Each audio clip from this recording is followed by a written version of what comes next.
अजित पवार यांच्या निधनाची बातमी कळताच राज्यासह देशभरात शोककळा पसरली। विविध पक्षातील लोकप्रतिनिधी, मंत्री, आमदार, खासदार यांनी आपल्या भावना व्यक्त करत अजित पवार यांना श्रद्धांजली वाहिली।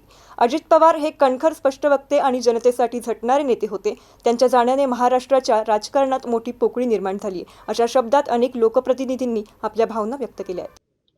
दादांचं आज विमान अपघातामध्ये जे दुर्दैवी मृत्यू झाला, खरं तर ही बातमी आताही मनाला पटत नाही।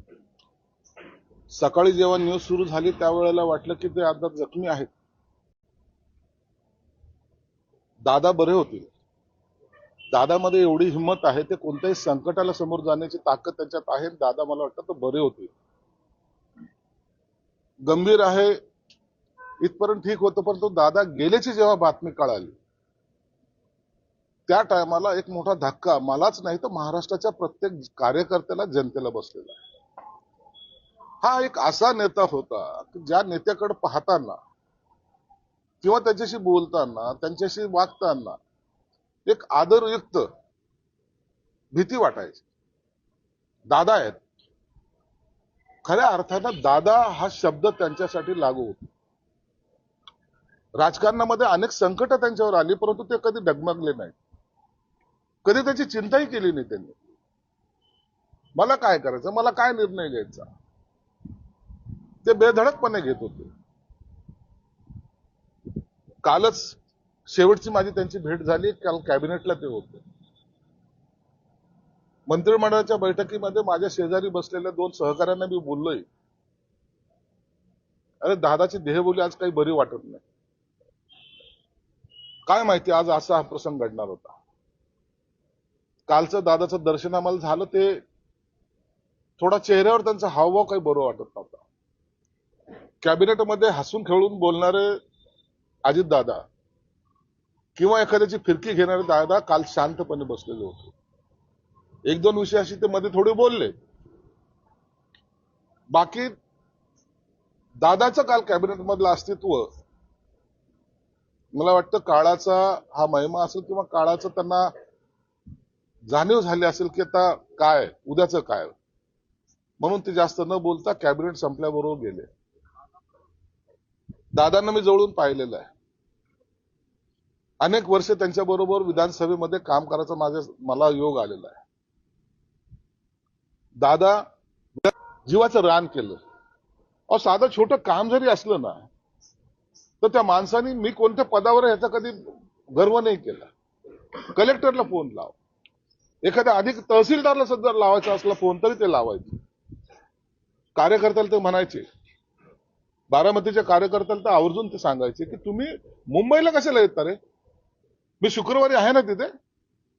म्हणजे त्यांचा वार ठरलेला असायचा, तुमचा पैसा खर्च होता कामा नये, तुमचा वेळ वाया जाता कामा नये, वेळेला महत्व द्या।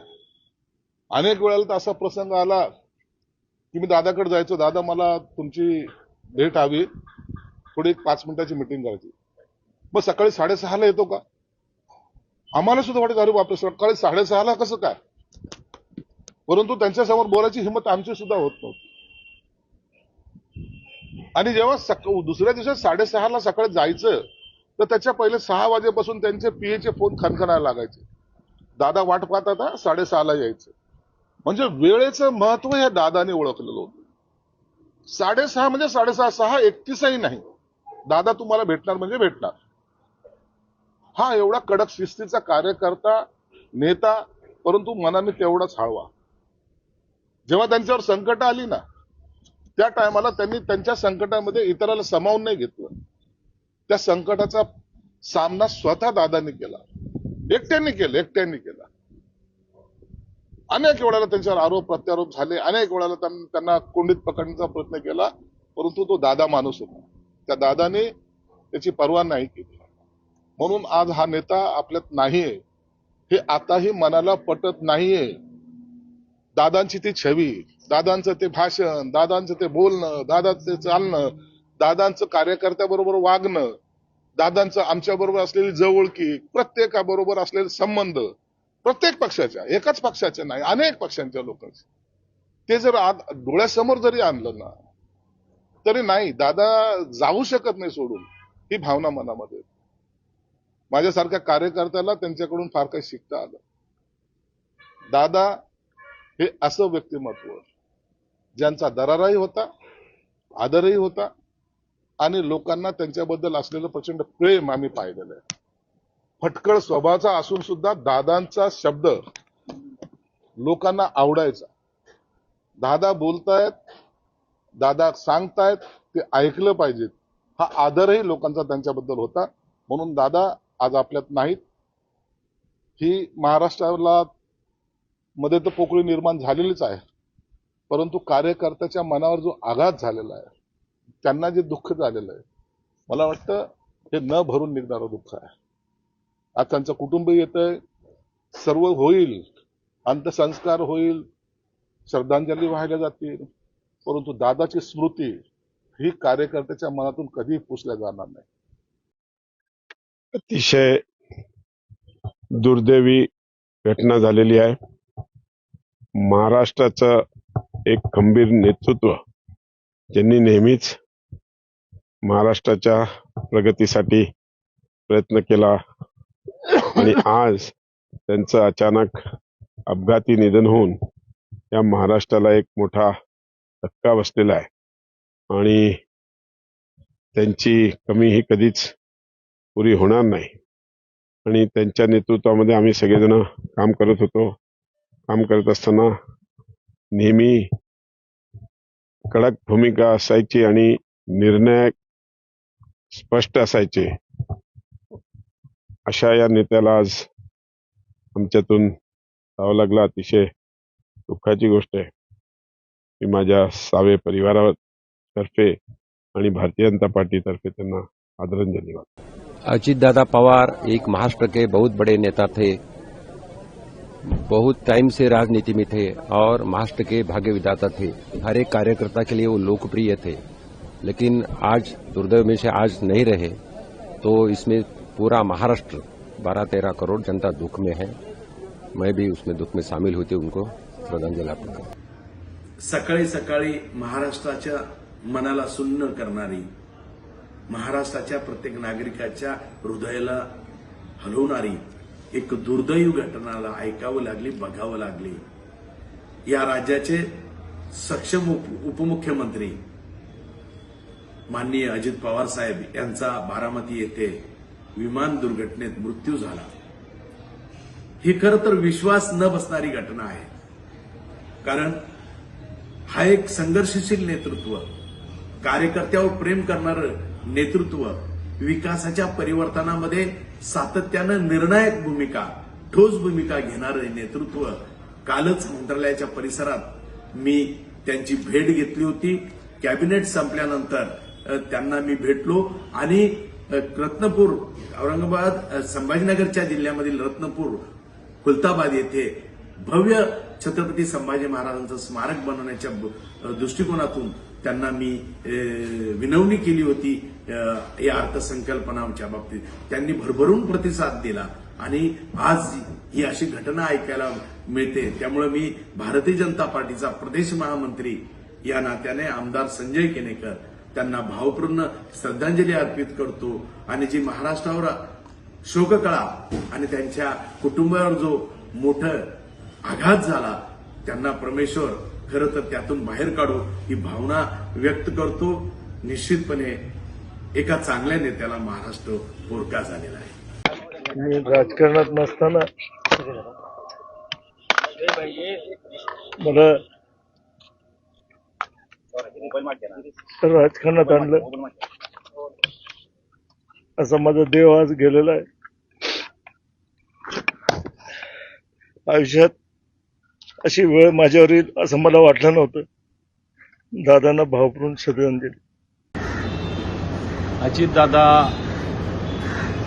गेल्यानं मला असं वाटतं संपूर्ण महाराष्ट्रावर शोककळा आहे.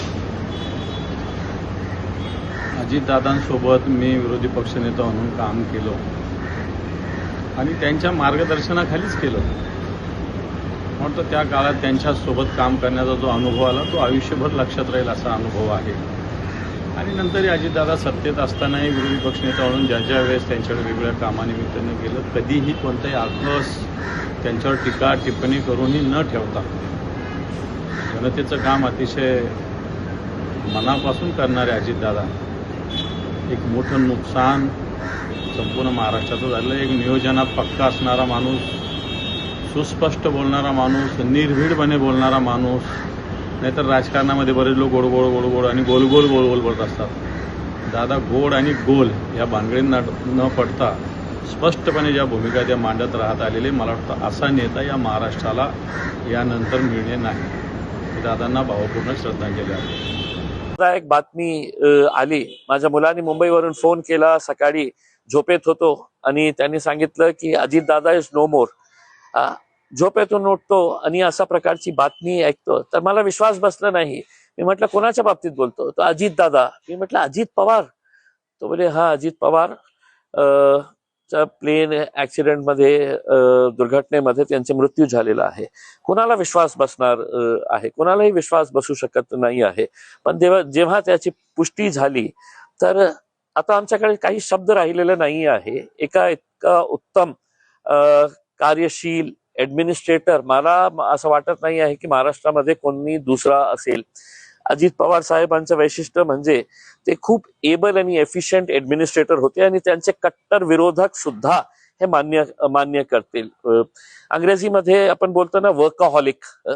ज्या माणसाला फक्त काम करण्याची सवय होती, फक्त काम काम आणि काम. सर्वांना माहित आहे अजितदादा सकाळी 6 वाजेपासून ते रात्री उशिरापर्यंत ते फक्त काम करत राहायचं. आणि त्यांच्याकडे जे एक डिसिजन मेकिंग ॲबिलिटी, टोलवा टोलवी ते कधीही करायचं नाही. काम होणार असेल तर तुमच्या तोंडात ते सांगणार, हो हा हे शक्य आहे. आणि नाही होणार असेल तर ते स्पष्टपणे हे बोलणारा माणूस होता की नाही हे काम शक्य नाही आहे, हे होणार नाही. आणि जेव्हा ते म्हटलं नाही होणार तर ते नाही होणार. तर अशा प्रकारचं एक एबल ऍडमिनिस्ट्रेटर, दुर्दैवी त्यांचा अशा प्रकारे मृत्यू होणे हे फक्त महाराष्ट्र नव्हे तर देशासाठी एक खूप धक्कादायकच बातमी आहे. पवार परिवारावर आता काय परिस्थिती असेल आम्ही समजू पण शकत नाही आहे. पण लाखो करोडो त्यांचे जे चाहते आहे त्यांच्यावर ही काय आज हे बातमी कळल्यानंतर काय त्यांचं रिॲक्शन असेल, आमची तर भावपूर्ण श्रद्धांजली. आज जो दुर्दैवी घटना या महाराष्ट्राला हादरा देणारी आहे, या महाराष्ट्राचे यशस्वी उपमुख्यमंत्री गेल्या 10-12 वर्षापासून मी त्यांच्यासोबत काम करीत असताना ते शिस्तप्रिय नेता म्हणून त्यांची ओळख होती, वेळेचं भान असलेलं नेता म्हणून होती. ते असे अजितदादा यांचा आज विमान अपघातात दुर्दैवाने मृत्यू झाला. मी बदनापूर अंबड विधानसभेचा आमदार म्हणून त्यांना भावपूर्ण श्रद्धांजली अर्पण करतो. परंतु अजितदादासारखा नेता या महाराष्ट्राला लाभला आणि तो दुर्दैवाने गेले ही सगळ्यात मोठी हानी आहे. जसं स्वर्गवासी गोपीनाथराव मुंडे साहेबांची आम्हाला आठवत आहे की अचानक निधनाची बातमी आली, त्याचप्रमाणे आज अजितदादा यांची बातमी आली. मी माझ्या वतीने, खुचे परिवाराच्या वतीने बदनापूर अंबड विधानसभेच्या त्यांना भावपूर्ण श्रद्धांजली अर्पण करतो.